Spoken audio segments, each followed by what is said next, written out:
Hi, I'm Sunny Menon, and welcome to our community. I'm joined today by my Tai Chi students, Cindy Rodriguez and Max. Now, there's a lot of different ways to practice Tai Chi. You can practice the form, you can practice single exercises, you could practice single movements in flow and sequence, which is what we're gonna do today. So we're gonna take 3 or 4 Tai Chi movements and practice them in repetition together. And this is an important concept I really like my students to understand, is that Tai Chi practice is a lot of different things. Doing Tai Chi is not just the form. These forms did not exist first. These forms were created as time went on.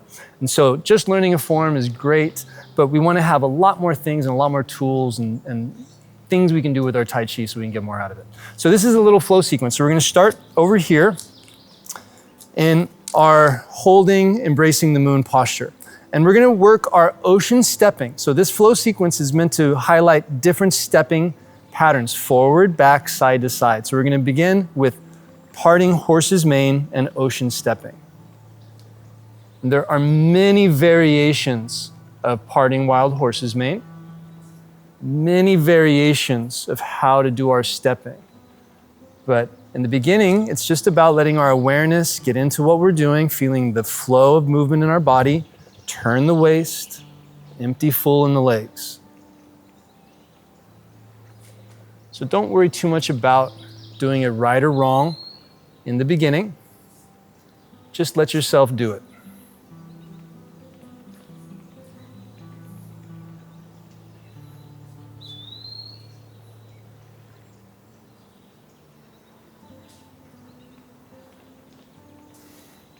If you're doing this at home, just stop whenever you feel like. You can just keep going into the natural stop that's there in front of you, a wall, a fence, or whatever, or all the way to the supermarket. Up to you. Now, from here, we transition when it's time to move back. Whirling arms, raising above, releasing.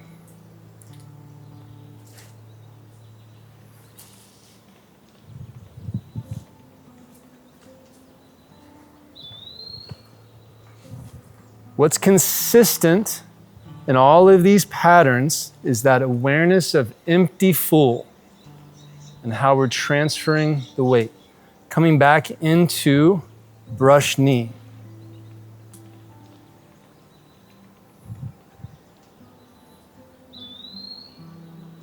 Feel the waist continuing to turn all the way until you transfer to the other side. The waist turns, turns, turns, turns, turns, all the way.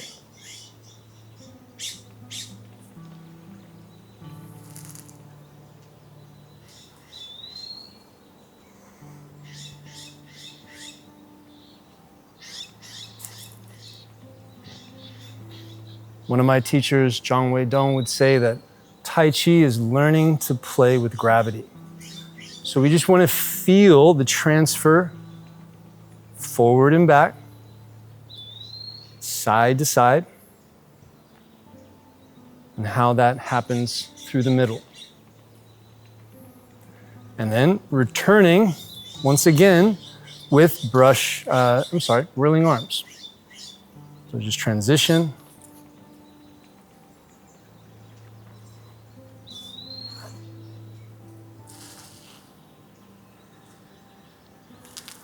And there's lots of variations of this. This is sometimes called repulse the monkey. Chen style oftentimes calls it whirling arms.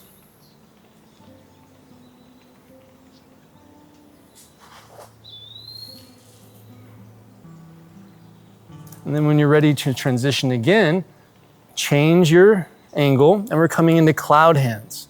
So we fill, collect, and empty.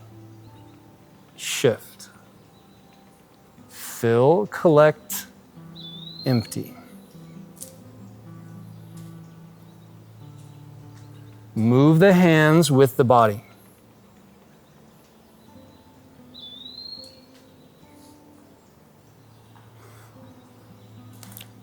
The hand rises up in front of the face, above the brow just a little bit.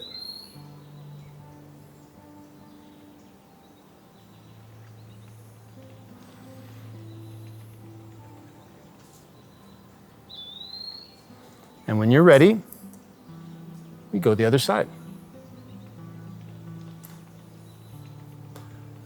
Within many Tai Chi forms, you only go one direction with cloud hands, but the assumption is you're going to practice it both directions.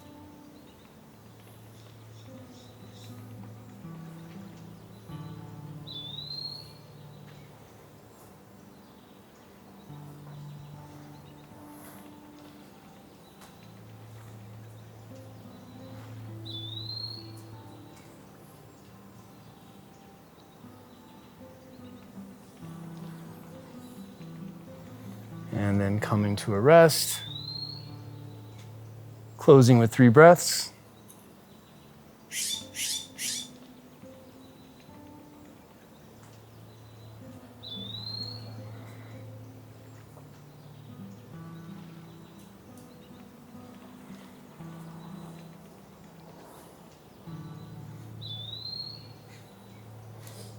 Good. Nice job. So there's a quick little flow practice, taking some simple Tai Chi movements and then doing them in maybe a little different way than you're used to doing them. And this is really fun to do with your practice. We don't want to just be locked into doing things one way all the time. We want to be able to get behind those mechanics, into the principles, into how we're actually doing these things, right? On an individual level.